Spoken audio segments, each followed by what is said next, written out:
Donc, on va continuer dans le même chapitre, l'architecture du processeur Cortex-M0, qu'on a déjà vu la dernière séance. Donc, c'est la suite du même chapitre. On va terminer aujourd'hui le chapitre 2. Donc, ce qu'on va voir aujourd'hui, c'est les jeux d'instructions de ce processeur. Donc, pour apprendre à programmer un processeur au niveau du langage assembleur, ce qui peut être nécessaire dans le processeur de conception d'un socle, nous devons comprendre l'architecture de son jeu d'instructions. Autrement dit, nous devons comprendre comment le processeur obtient des informations et manipule les données. Cette connaissance est également utile pour comprendre comment les déclarations de langage de haut niveau, telles que le langage C, sont exécutées. Aujourd'hui, nous étudions le jeu d'instruction du processeur Cortex-M0. Nous examinerons également les principales caractéristiques d'économie d'énergie de cette architecture, c'est-à-dire le mode V, lorsqu'on met le processeur en mode V, donc sleep mode.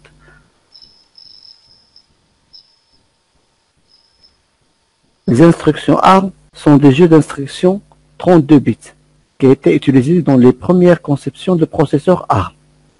Cet ensemble d'instructions offre de bonnes performances et des fonctionnalités améliorées. Cependant, le principal inconvénient du jeu d'instructions ARM est qu'elle nécessite une plus grande mémoire du programme par rapport aux processeurs 8 bits et 16 bits et dissipe plus d'énergie.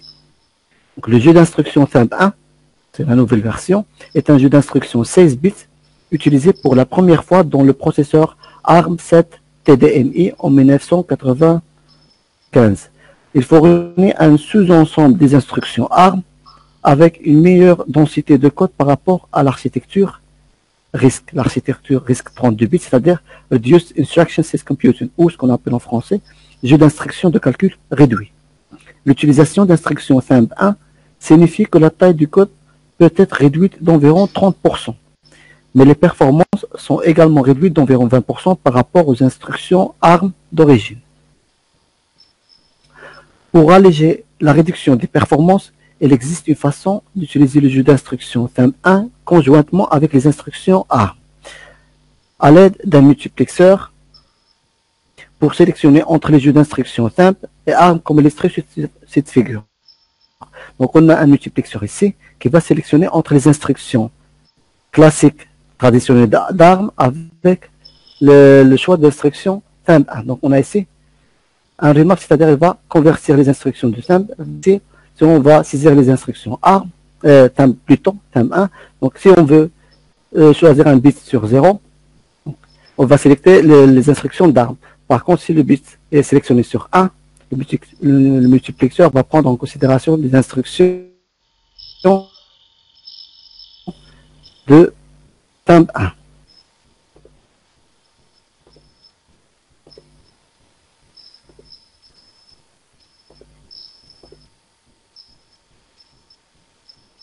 Je ne sais pas pourquoi la diapo نقطة شوية من تحت.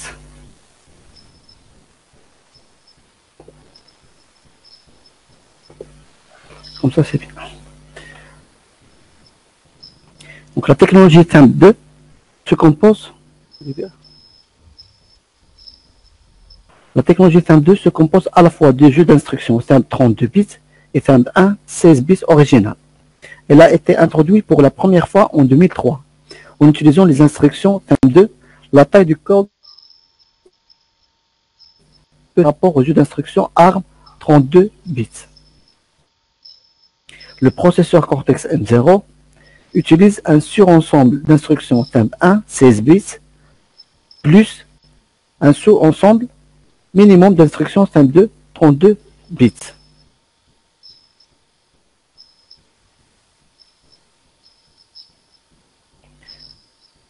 Le jeu d'instructions Cortex-M0 comprend 50 instructions THUMB16, donc dans le premier tableau on a 50 instructions THUMB 16 bits, et 6 jeux d'instructions dans le deuxième tableau, l'instruction THUMB2 32 bits. Donc elles sont rassemblées dans les deux tableaux. On a ici 50 instructions THUMB1 et ces 6 instructions THUMB2 qui sont des jeux d'instructions du Cortex-M0. Les instructions MRS et MSR sont des instructions spéciales d'accès au registre. pour les instructions DSB, DMB et ESB sont des instructions de synchronisation de mémoire. Quand à l'instruction BL était prise en charge dans le jeu d'instructions TIMP traditionnel, mais la définition du champ de bits a été étendue dans TIMP 2. Il y a ici une petite remarque, certaines instructions ont un suffixe S. Donc à la fin, on trouve la lettre S qui est une mise à jour du syntaxe d'ARM utilisé pour prendre en charge le langage UAL.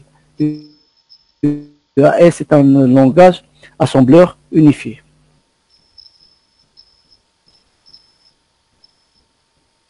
Donc, avant d'entamer les détails du jeu d'instruction Cortex M0, examinons un format d'instruction typique que nous voyons habituellement dans un programme en langage assembleur.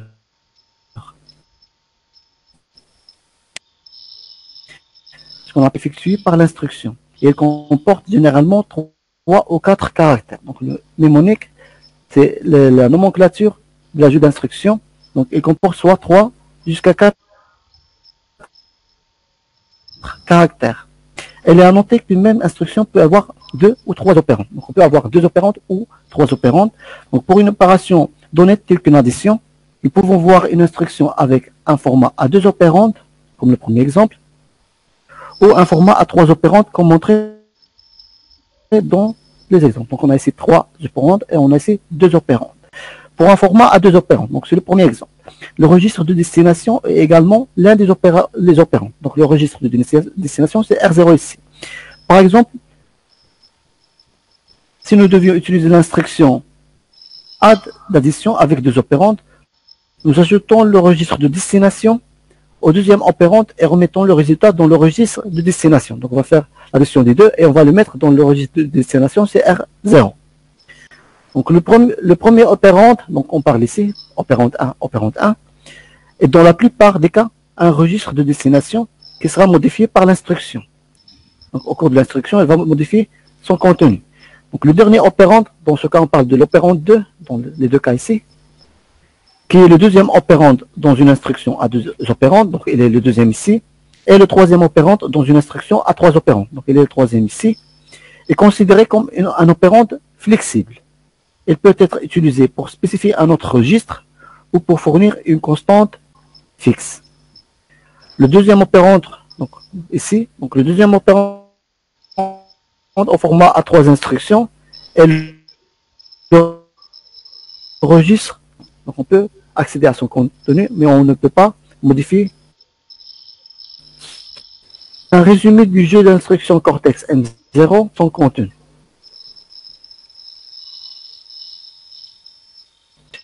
En détail. Donc on va voir l'ensemble de ces instructions aujourd'hui.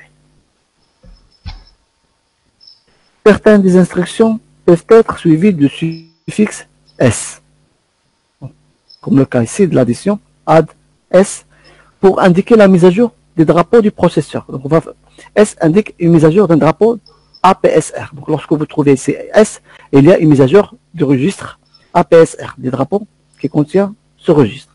Pour une condition booléenne, donc lorsqu'on a une condition, exécuter l'instruction si la condition est reflétée par les drapeaux du processeur. Donc on va voir après, dans ce cas, on a une condition booléenne. Donc si cette condition NE, donc not equal ou non égal, elle est vérifiée, donc il va faire un branchement. On va voir après l'instruction de branchement. Le transfert de données est l'une des tâches les plus courantes d'un processeur. Dans le code THUMB, la mnémonique d'instruction pour déplacer des données est MOV. Donc on a l'instruction ce qu'on appelle MOV ou MOVE, c'est déplacer. Le premier opérande est le registre de destination. Voici le premier opérande, c'est le registre de destination. Dans ce cas, c'est R1. Le deuxième opérande est dans ce cas une valeur constante. Nous appelons ces données immédiates. On appelle ces données immédiates car elles sont facilement fournies dans le code d'instruction. Le symbole dièse est souvent utilisé pour indiquer que l'opérande est une valeur immédiate. Afin d'indiquer qu'une constante est écrite comme une valeur hexadécimale, nous devons ajouter le préfixe 0x. Si le premier chiffre d'une constante est un chiffre décimal, c'est-à-dire de 1 à 9, le contenu prendra une valeur décimale. Lorsque cette instruction move est exécuté, la valeur stockée dans R1, donc ici, dans la valeur stockée dans R1 sera la valeur complète de 32 bits, équivalente à la valeur spécifiée. Donc, il va convertir cette valeur en 32 bits et il va la stocker dans le registre R1. Alternativement, le deuxième opérand peut être, donc ce deuxième opérand peut être un registre source, auquel cas la valeur de ce registre est copiée dans le registre de destination. On peut avoir ici un registre et sa valeur sera copiée dans le registre de destination R1. L'instruction move ne peut accéder qu'au registre. Donc, elle peut accéder uniquement au registre. Elle n'accède pas à la mémoire. Nous accédons à la mémoire en utilisant les instructions load, store. Load LDR et store, on va voir STR. L'architecture Cortex M0 est une architecture de chargement stockage, car la plupart des instructions n'accèdent pas à la mémoire. Par exemple, une instruction de multiplication ne peut pas lire directement une valeur de la mémoire et la multiplier par quelque chose. Donc, le résultat d'une instruction multiplication ne peut pas être mis directement en mémoire.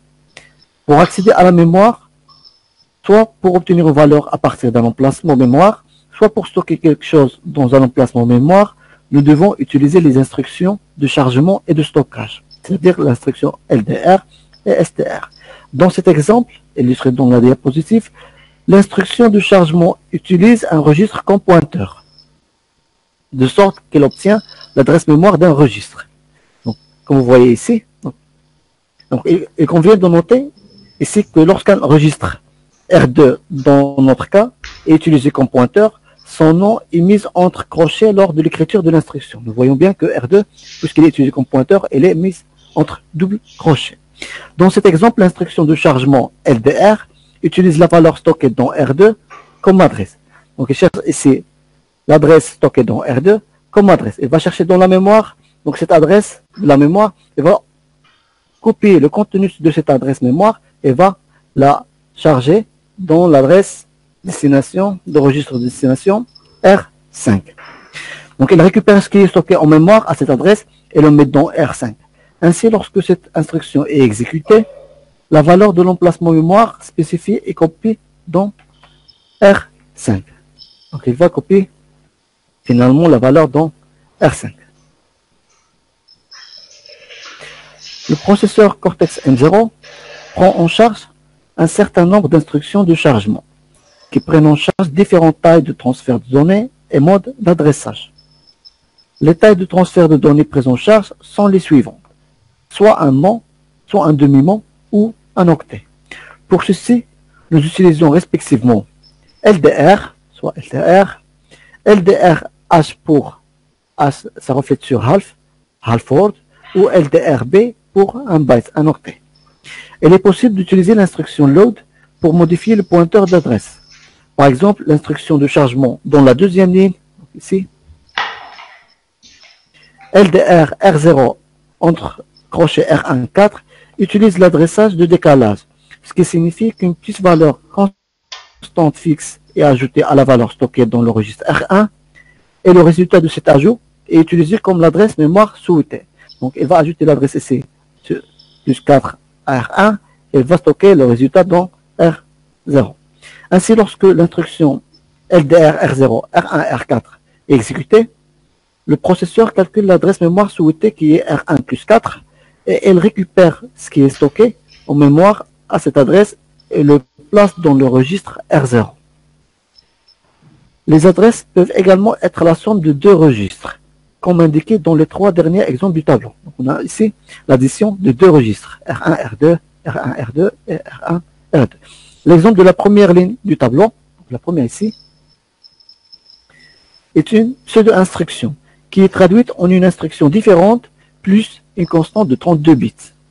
Cette constante étant ensuite chargée dans le registre de destination à partir de la mémoire du programme. Donc on va charger R0 par l'adresse donnée ici. Par contre, je m'excuse par la valeur donnée ici. Ceci est souvent utilisé pour charger un pointeur d'adresse dans le registre pour prendre en charge des instructions load et store, de chargement et de stockage.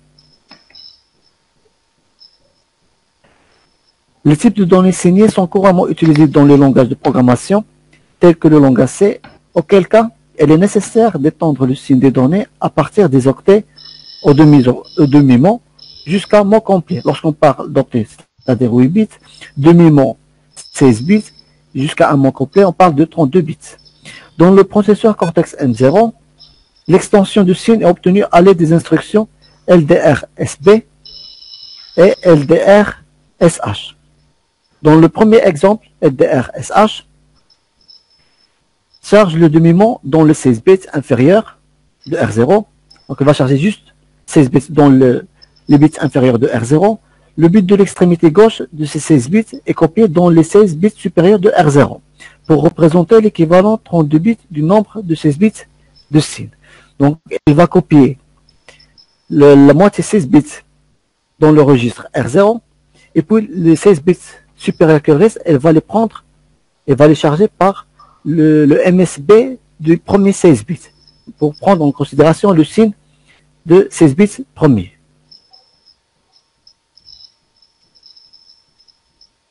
Afin de copier une valeur d'un registre vers un emplacement dans l'espace mémoire, nous devons utiliser l'instruction store, STR. L'instruction de stockage utilise également un registre pour contenir l'adresse mémoire souhaitée, similaire à l'instruction load. Cependant, le premier opérand de l'instruction de stockage est la source de la valeur de données à stocker en mémoire. Le deuxième opérand spécifie l'adresse de destination dans la mémoire. L'instruction de stockage STR est l'une des rares instructions qui utilisent le premier opérand comme source et le second opérand comme destination. Lorsque le processeur exécute l'instruction de stockage représentée ici, il copie la valeur stockée dans le registre R5, et voici l'adresse ici, c'est la source, vers l'adresse mémoire spécifiée dans le registre 1. Donc voici ici, donc le registre 1, on va copier sa valeur. Le processeur Cortex-M0 prend en charge plusieurs instructions de stockage qui prennent en charge différentes tailles de transfert de données et modes d'adressage. Les tailles de transfert de données prises en charge sont le mot, on parle de 8 bits, donc je m'excuse, le mot c'est 32 bits, le demi-mot c'est 16 bits et l'octet c'est 8 bits. Et pour ceci, nous utilisons respectivement STR qui va prendre un mot, STRH pour un demi-mot, c'est-à-dire half word, et STRB pour l'octet. Dans ces exemples, STRB stocke les 8 bits les plus bas de R0 dans un octet de mémoire. Donc il va prendre juste les 8 bits les plus bas et va les stocker dans le registre R0. STRH stocke les 16 bits les plus bas de R0 dans un demi-mot de mémoire. Et pour la dernière, STR, elle va stocker la valeur entière de 32 bits de R0 dans un mot de mémoire.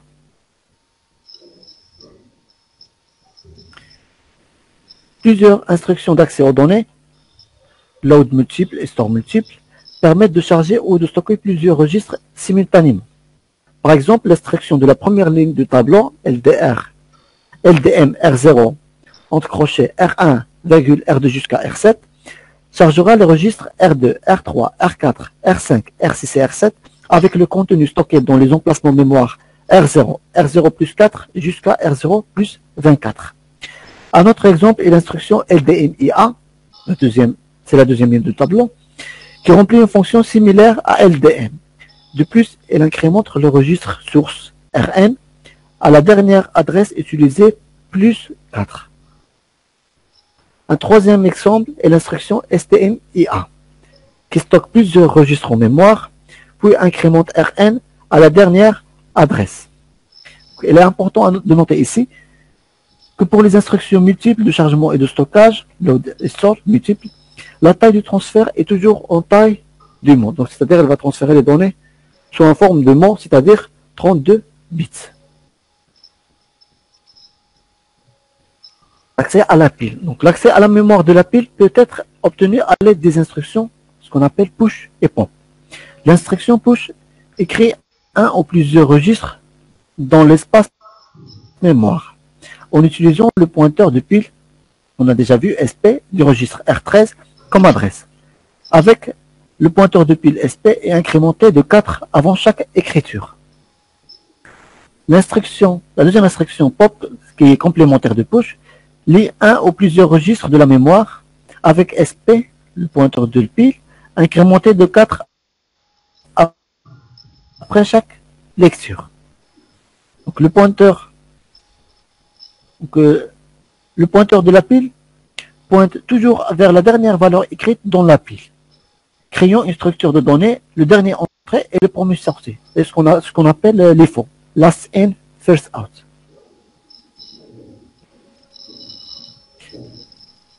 On va voir maintenant les opérations arithmétiques, l'instruction add, l'opération d'ajout.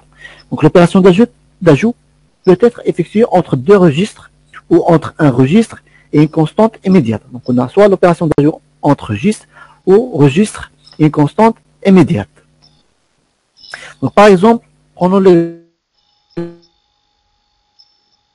de ajoutera les valeurs stockées dans R2 et R1. Donc il va ajouter les deux valeurs ici, R1 et R2, et stockera les résultats dans R0. Donc il va stocker le résultat des deux registres dans R0. Puisque le processeur Cortex M0 utilise un nombre fini de bits pour représenter les nombres, les opérations arithmétiques peuvent parfois conduire à des erreurs telles que un débordement. Un débordement, un dépassé le nombre de bits alloués. Par conséquent, la plupart des instructions arithmétiques devront mettre à jour les drapeaux de conditions dans le registre d'état du programme d'application. Donc, nous devrons mettre à jour le registre qu'on a vu, ce qu'on appelle APSR, c'est le registre d'état du programme d'application, en cas d'un défaut, ou par exemple un débordement ou n'importe quelle erreur d'opération. Donc, comme suit. Il faut définir l'indicateur N sur 1 si le résultat d'opération d'unité arithmétique et logique est négatif. Il faut définir l'indicateur Z sur 1 si le résultat d'unité arithmétique et logique est égal à 0. Il faut définir l'indicateur C sur 1 si un dépassement de capacité non signé se produit, c'est-à-dire s'il y a un retenu en dehors du bit de point fort de l'additionneur. Ou définissez l'indicateur V sur 1, logique, si un dépassement de capacité signée se produit. Cependant, l'instruction add RD PC immédiate 8, la dernière instruction ici, ajoute une constante immédiate avec le compteur du programme PC. Donc il va ajouter une valeur immédiate avec le compteur du programme qu'on a vu PC à un registre sans mettre à jour la PSR. Donc vous voyez ici, on a chaque instruction ici, elle est terminée par le suffixe S. Donc il va mettre à jour finalement le registre APSR. Pour le cas de la dernière instruction add, on n'a pas de S ici, donc il n'y a pas de mise à jour du registre APSR.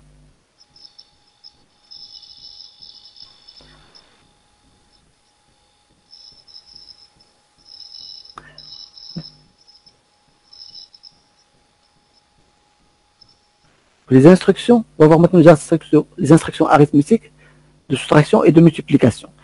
Donc les instructions de SAB, de la soustraction, sont très similaires à l'instruction add. Ces opérations peuvent être effectuées entre deux registres ou entre un registre et une constante immédiate. Toutes les instructions présentées dans cette diapositive mettront à jour APSR comme suit. Donc, toutes les instructions sont terminées par S, donc ils vont mettre à jour le registre APSR. Donc, c'est quoi cette mise à jour? Donc, il y a des bits, bien le drapeau N. Si le drapeau N est mis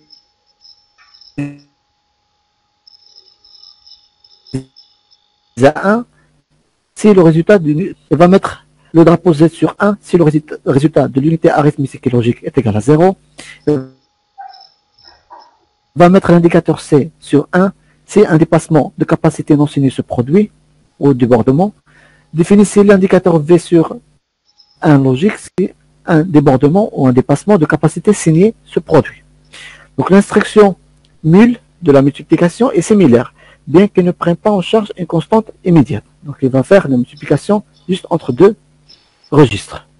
En outre, l'instruction de signe de multiplication affecte uniquement les indicateurs N et Z pour indiquer le résultat négatif ou nul. Donc, les deux drapeaux qui vont être affectés par cette opération ou cette instruction mul, ce sont les drapeaux N et Z pour indiquer si le résultat est négatif de la multiplication ou si le résultat de la multiplication est nul. De comparaison qui compare des valeurs. On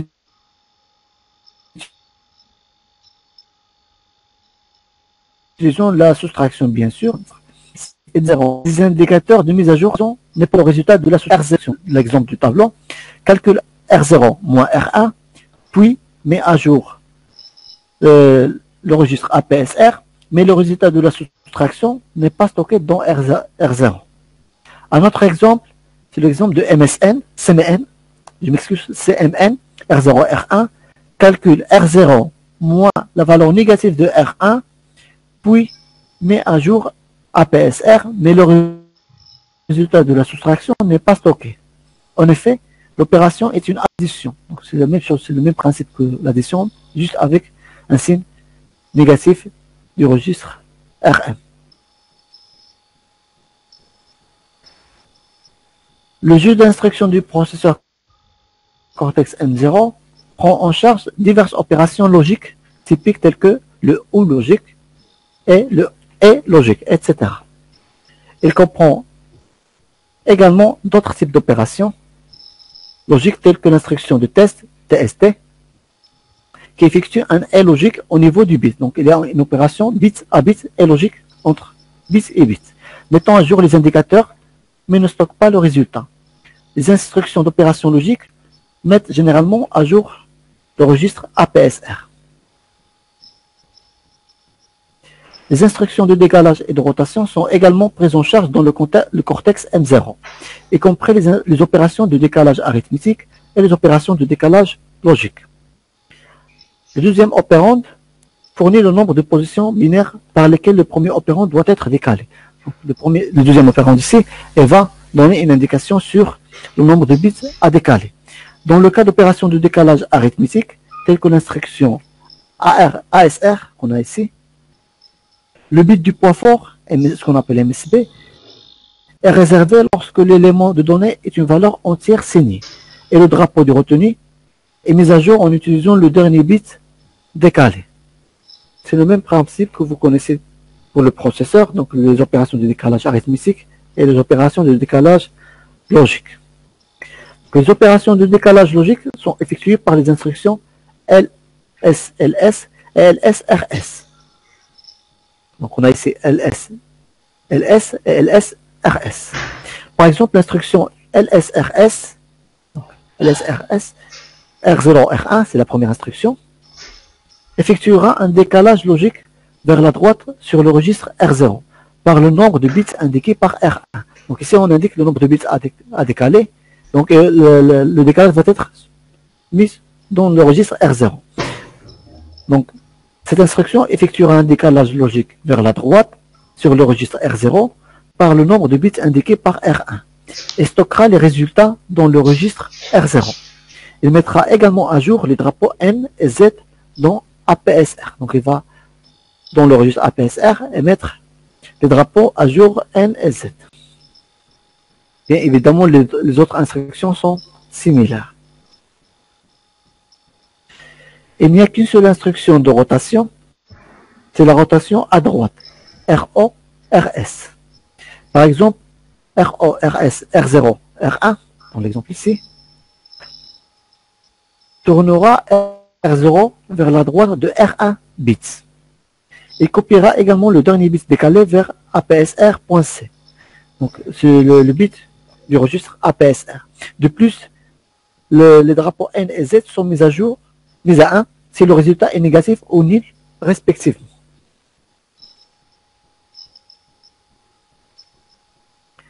Le processeur Cortex M0 prend en charge un certain nombre d'instructions qui peuvent effectuer la réorganisation ou l'extraction des données.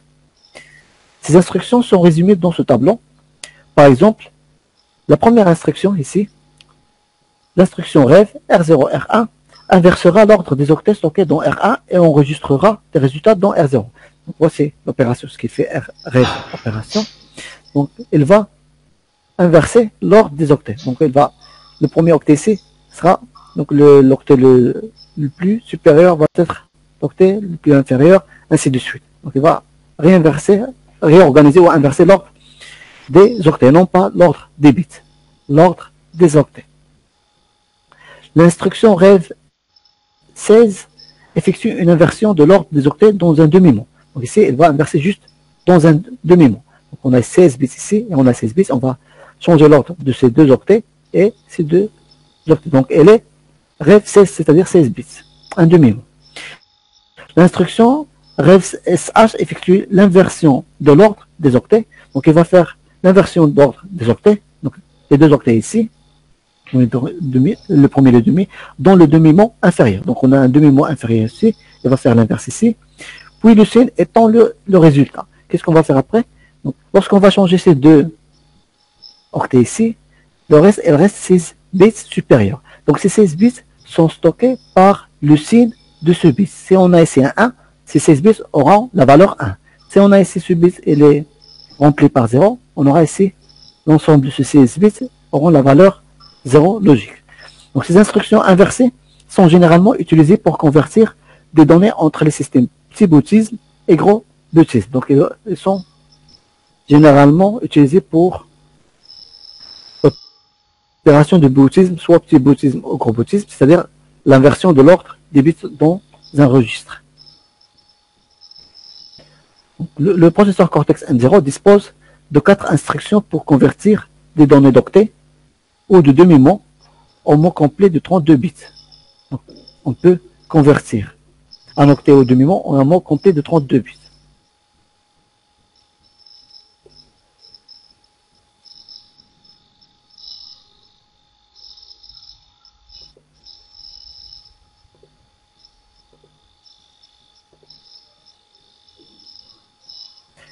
Donc je répète, le processeur Cortex M0 dispose de 4 instructions pour convertir des données d'un octet ou demi-mot au mot complet. Donc si on a des données de 8 bits ou de 16 bits, on peut les convertir en 32 bits.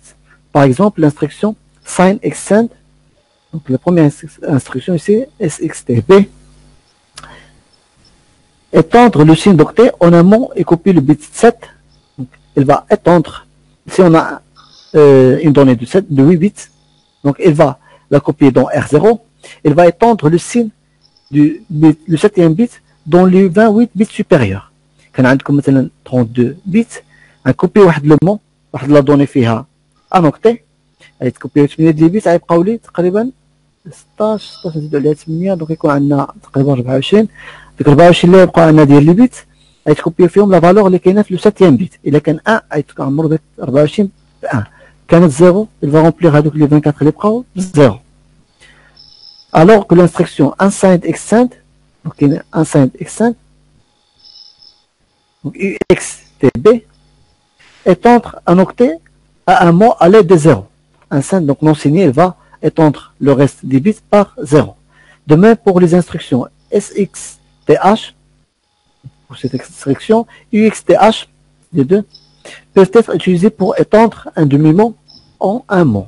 Lorsqu'on parle d'un mot, c'est-à-dire 32 bits.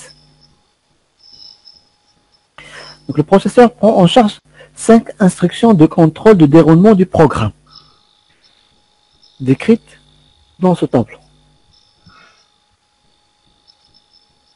L'instruction de branchement B, c'est la première instruction, c'est la base de ces instructions, change le compteur du programme PC à une adresse désignée pour sauter à cet emplacement dans le programme. Cette instruction peut être exécutée sans condition ou lorsque certaines conditions sont remplies par les drapeaux du registre APSR. C'est une instruction de branchement qui peut sauter dans le programme à n'importe quelle adresse dans le programme. Donc soit on peut la mettre de façon inconditionnelle, c'est-à-dire un branchement directement selon l'étiquette ici, soit un branchement conditionnel, lorsqu'il y a un branchement conditionnel selon la condition. Par exemple, ici EQ, on a une égalité, donc il va faire un saut vers l'adresse mentionnée ici ou l'étiquette mentionnée ici. Donc l'instruction de branchement B, donc elle est soit conditionnelle ou inconditionnelle. L'instruction de branchement et de liaison BL ici est similaire, sauf qu'elle sauvegarde le compteur du programme PC actuel dans le registre de liaison LR, qui est un registre R14. Cela prend en charge les appels de fonctions en sauvegardant l'adresse de retour dans LR, qui peut être chargée dans le PC pour revenir de la fonction vers l'instruction qui suit l'instruction BL. Les instructions BX et BLX, donc BLX et BX, sont des versions indirectes de B et BL. Le registre désigné est copié vers le compteur du programme pour effectuer le branchement.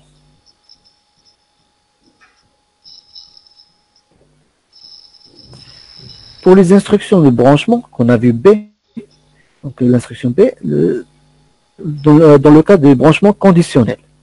La condition est l'un des 14 suffixes de conditions possibles énumérés ici. C'est-à-dire, je veux faire un branchement conditionnel, j'écris B, puis l'instruction de condition. Donc il y a ici par exemple EQ, donc il y a 14 ici. Voici la première EQ. Ce sont des suffixes de branchement conditionnel. Donc ils prennent en charge les données de comparaison signées et non signées. Donc soit un le cas des données signées ou non signées. Le branchement conditionnel suivra généralement les instructions qui misent à 1 les drapeaux. Par exemple, cette boucle, donc on a un exemple de boucle simple, on va utiliser un branchement, on a ici B et la condition c'est GT, c'est-à-dire branch to loop if R0 is greater than, donc B, GT. Donc cette boucle s'exécutera 4 fois. Les 3 premières itérations, R0 est supérieur à 0 après l'instruction de soustraction. Ainsi, l'instruction BGT branche la boucle vers l'étiquette loop. Donc, il va faire un branchement d'étiquette vers loop. Il va revenir ici. La 4e itération R0 était égale à 1 avant l'instruction de soustraction. Après l'instruction de soustraction, le drapeau 0 est mis à 1. Ainsi, il y aura un échec de branchement de la condition supérieure à et le programme continue l'exécution de l'instruction qui suit l'instruction BGT. Donc, il y aura 4 itérations sur cette boucle. Après, il va continuer vers la suite des instructions qui suivent l'instruction BGT, loop. Les instructions de barrière de mémoire sont utilisées pour gérer l'accès à la mémoire et éviter les conflits. Ils sont généralement nécessaires dans les conceptions avec des architectures de mémoire complexes. Le processeur Cortex-M0 n'a qu'une seule interface mémoire simple. Par conséquent, l'utilisation de ces instructions est rare. Donc, rarement on va utiliser ces instructions. 3 instructions de barrière de mémoire sont prises en charge sur le processeur Cortex-M0. DMB, DSB et ISP. Leurs utilisations sont détaillées dans ce tableau. Il convient de noter ici que le fonctionnement du Cortex-M0 ne sera pas affecté par l'omission de ces instructions, ce qui n'est pas le cas pour les autres processeurs A. Donc, dans ce cas, il y a des instructions mais par contre, les autres familles de Cortex, il y aura un problème.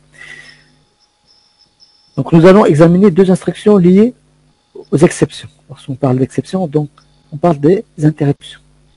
L'instruction d'appel de superviseur SVC provoque l'exécution immédiate de l'exception SVC si le niveau de priorité d'exception de SVC est supérieur au niveau actuel. Généralement, le SVC peut être utilisé pour fournir un accès au service système ou à l'interface de programmation d'application API. Un élément de données immédiat 8 bits est utilisé avec l'instruction SVC pour indiquer le service système requis. L'instruction CPS est utilisée pour activer ou désactiver l'interruption en réinitialisant ou en activant le registre spécial PRIMASC. SPSIE 1, donc dans ce cas ici, c'est activer les interruptions, tandis CPSID 1 désactive les interruptions. Les autres instructions prises en charge par ce processeur incluent l'instruction pas d'opération, ce qu'on appelle no operation, qui est utilisée pour produire l'alignement d'instructions ou pour introduire un retard. Un retard sur le programme. Le cortex M0. En général, le temps de retard produit par l'instruction NOP n'est pas garanti et peut varier d'un système à l'autre. Il ne peut pas se baser sur l'instruction, mais un retard bien déterminé. L'instruction de point d'arrêt, breakpoint BKPT, est utilisée pour fournir une fonction de point d'arrêt pendant le débogage.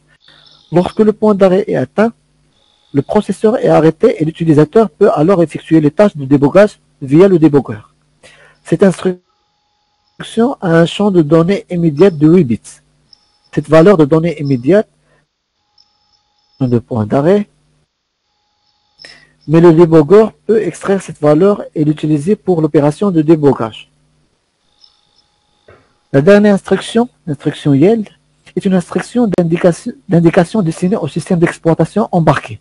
Ceci n'est pas implémenté dans les versions actuelles des processeurs Cortex M0 et s'exécute en tant que l'instruction non. Donc الضرب هذه في الحالة ديال Cortex M0 l'instruction yield عندها نفس الدور ديال non في الحالة ديال Cortex M0. Il existe un certain nombre d'instructions liées au mode veille dans le processeur Cortex M0. Lorsqu'on parle de mode veille, donc c'est-à-dire le mode sleep. Ceci inclut l'instruction WFI, attendre l'interruption, qui interrompt l'exécution jusqu'à l'arrivée d'une exception, sauf dans le cas où elle est masquée par les registres de masque d'exception ou d'une demande d'entrée de débogage. Si le débogage est activé, il existe d'autres cas d'interruption qui provoquent le réveil du processeur. Pour l'instruction WFE, attendre l'événement, a une fonctionnalité presque identique à celle de WFI, sauf qu'elle peut également être réveillée par des événements. Un événement peut être une interruption ou l'utilisation de l'instruction save, comme nous le verrons plus loin. Les instructions WFI et WFE sont tous les deux destinés uniquement à économiser de l'énergie et peuvent être traitées comme une instruction NOP. L'instruction save provoque la signalisation d'un événement à tous les processeurs d'un système multiprocesseur. Elle active également le registre des événements locaux. Les exigences de faible puissance des systèmes varient, mais peuvent être résumées comme suit. Faible puissance de fonctionnement. Donc, la puissance consommée lors d'un fonctionnement normal du système doit être minimisée. Une partie importante de la perte de puissance de l'opération est due aux activités de transition de données. Quand au point faible puissance en veille, la puissance consommée lorsque le système est en mode veille doit être minimisée. Une partie importante de la perte de puissance en veille est causée par des courants de fuite. Pour le point haute efficacité énergétique, le nombre d'opérations pouvant être effectuées par un processeur pour chaque unité d'énergie doit être maximisé. Il existe un certain nombre de paramètres pour estimer l'efficacité énergétique. Par exemple, nous pourrions utiliser un point de référence tel que ce qu'on appelle le Derry-Stand et estimer l'efficacité énergétique en DMITS par milliwatt. Donc on ne va pas s'intéresser à cette unité. Donc latence de réveil, il s'agit d'une mesure de temps qu'il faudra au processeur pour quitter le mode veille.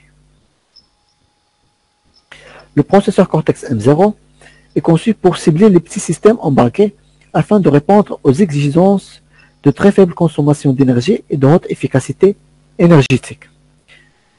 Donc, ce processeur est un processeur de 32 bits, mais ne nécessite que des ports environ 12 000 ports, ce qui le rend plus petit que de nombreux processeurs 6 bits et beaucoup plus petit que les autres processeurs 32 bits. Étant donné que le nombre de ports est très faible, la puissance de fuite statique est minime par rapport aux autres processeurs 32 bits. D'un autre côté, l'architecture 32 bits confère au Cortex M0 une capacité de traitement supérieure, ce qui réduit considérablement le rapport cyclique de fonctionnement. Le Cortex M0 est amélioré avec deux modes de veille architectural qui sont pris en charge par deux instructions pour entrer dans les modes de veille. L'architecture matérielle a un bloc facultatif appelé contrôleur d'interruption de réveil, ou ce qu'on appelle WIC. Ce dernier permet de supprimer complètement l'horloge du processeur pendant un veille prolongé. Cela économisera une grande quantité de puissance dynamique.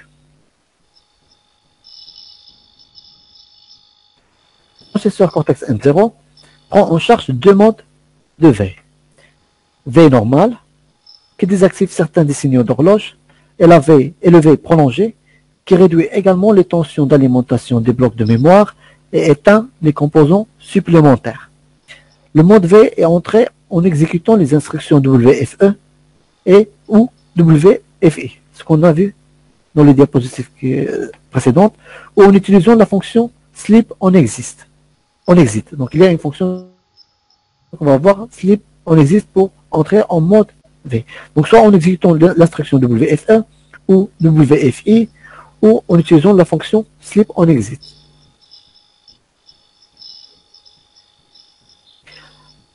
La fonction sleep on exit est généralement utilisée dans les applications déclenchées par une interruption, car cela maximise la durée pendant laquelle le processeur peut rester en mode V, faisant appel au processeur en mode V après avoir terminé tous les gestionnaires d'exception en attente. La consommation d'énergie est réduite car l'exécution de programme inutile dont la tâche principale est évitée. Donc, ce qu'on appelle ici la tâche principale, c'est main thread. Et les opérations inutiles d'empilage et de dépilage, donc ce sont des opérations sur les piles, sont évitées. La fonction sleep on exit est activée en mettant à un logique le bit 1 du registre de contrôle du système. Donc, il faut mettre ici sur un logique pour activer sleep on exit. Donc, pour activer le mode sleep on exit. Pour activer le mode V normal, nous devons mettre le bit 2, donc c'est le bit 2, à 0 pour le mode V prolongé. Donc pour activer le mode V normal, nous devons mettre le bit 2 à 0. C'est à 0. Pour le mode V prolongé, donc nous mettons le bit, ce même bit sur le 1 logique. Le Cortex M0 dispose également d'une fonction d'envoi d'événements en attente, qui permet à toutes les interruptions, y compris celles désactivées, de réveiller le processeur qui reste en mode V en exécutant l'instruction WFE. Cette fonction est contrôlée par le bit 4 dans le registre SCR. Lorsque le bit save on pend, donc ce bit-là, quatrième bit, est activé, et si une interruption passe de l'état inactif à l'état en attente, un événement sera généré et le processeur sera réveillé du mode V WFE.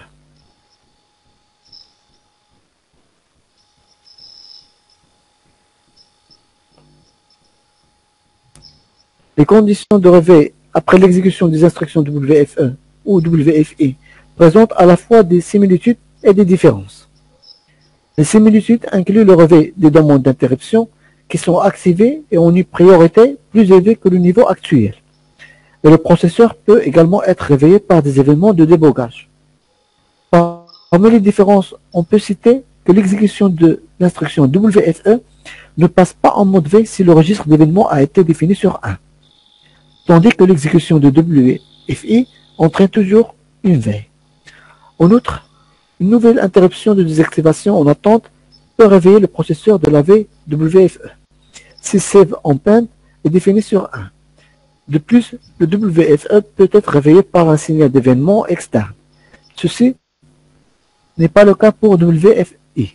Enfin, WFI peut être réveillé par une demande d'interruption activée lorsque primask est défini sur 1, ce qui est différent de l'instruction WFE. Donc, le contrôleur d'interruption de réveil, ce qu'on appelle WIC, elle est là, est une unité optionnelle, principalement utilisée dans les systèmes à faible consommation d'énergie, donc pour économiser l'énergie.